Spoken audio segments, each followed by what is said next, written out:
നമസ്കാരം. സമഗ്രയിലേക്ക് സ്വാഗതം. Kerala state service pensioners union Panoor block കമ്മിറ്റിയുടെ നേതൃത്വത്തിൽ വനിതാ വേദിയുടെയും സാന്ത്വന കമ്മിറ്റിയുടെയും ഉദ്ഘാടനം സംഘടിപ്പിച്ചു. അഡ്വക്കേറ്റ് കെ ജ്യോതി ഉദ്ഘാടനം നിർവഹിച്ചു. Kerala state service pensioners union Panoor block കമ്മിറ്റിയുടെ നേതൃത്വത്തിൽ വനിതാ വേദിയുടെയും സാന്ത്വന കമ്മിറ്റിയുടെയും ഉദ്ഘാടനം സംഘടിപ്പിച്ചു. പാനൂർ സുമംഗലി ഓഡിറ്റോറിയത്തിൽ legal council advocate Jyothi K ഉദ്ഘാടനം ചെയ്തു.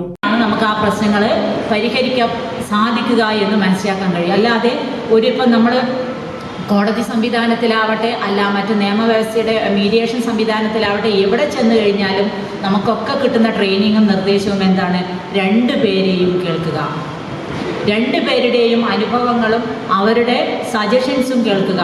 എന്നിട്ട് മാത്രമേ നമുക്ക് ഒരു തീരുമാനമെടുക്കാവുള്ളൂ. ഏതെങ്കിലും ഒരു വിഭാഗത്തിനെ മാത്രം കേൾക്കുമ്പോൾ അതിന് കൃത്യമായ ഒരു തീരുമാനത്തിലേക്ക് നമുക്ക് എത്താൻ കഴിയില്ല.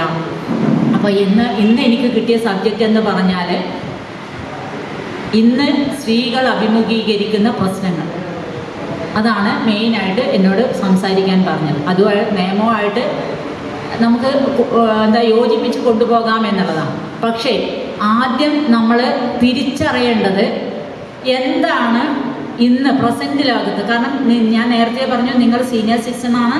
നിങ്ങളുടെ കാലം, നിങ്ങളുടെ ബാല്യകാലത്ത് നിന്ന് നിങ്ങൾ ഈ സീനിയർഷിപ്പിലേക്ക് എത്തുമ്പോഴുണ്ടായ കാലഘട്ടത്തിലുള്ള വ്യത്യാസം. KSSPU Panoor block president P Muhammad Thoufeeq അധ്യക്ഷത വഹിച്ചു. ഇതിൽ പ്രത്യേക രാഷ്ട്രീയമോ ജാതി വിഭജനമോ വേറെ വ്യത്യാസമോ കാര്യങ്ങളൊന്നുമില്ല. എല്ലാവർക്കും ഒരു പ്രവർത്തിക്കാനുള്ള ഒരു വേദി.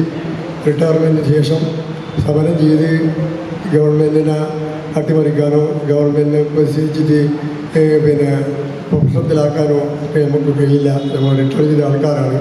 ചടങ്ങിന് ജില്ലാ joint secretary K Krishnan master, ജില്ലാ കമ്മിറ്റി അംഗം PK Ramachandran master, block secretary KC Kunhikannan master, സാന്ത്വനം convener PV Raveendran master, Radha Mokeri, K Baby Vinodini teacher എന്നിവർ ആശംസകൾ അർപ്പിച്ച് സംസാരിച്ചു. PK ശൈലജ ടീച്ചർ സ്വാഗതവും P സുശീല ടീച്ചർ നന്ദിയും പറഞ്ഞു. സമഗ്ര ന്യൂസ് പാനൂർ.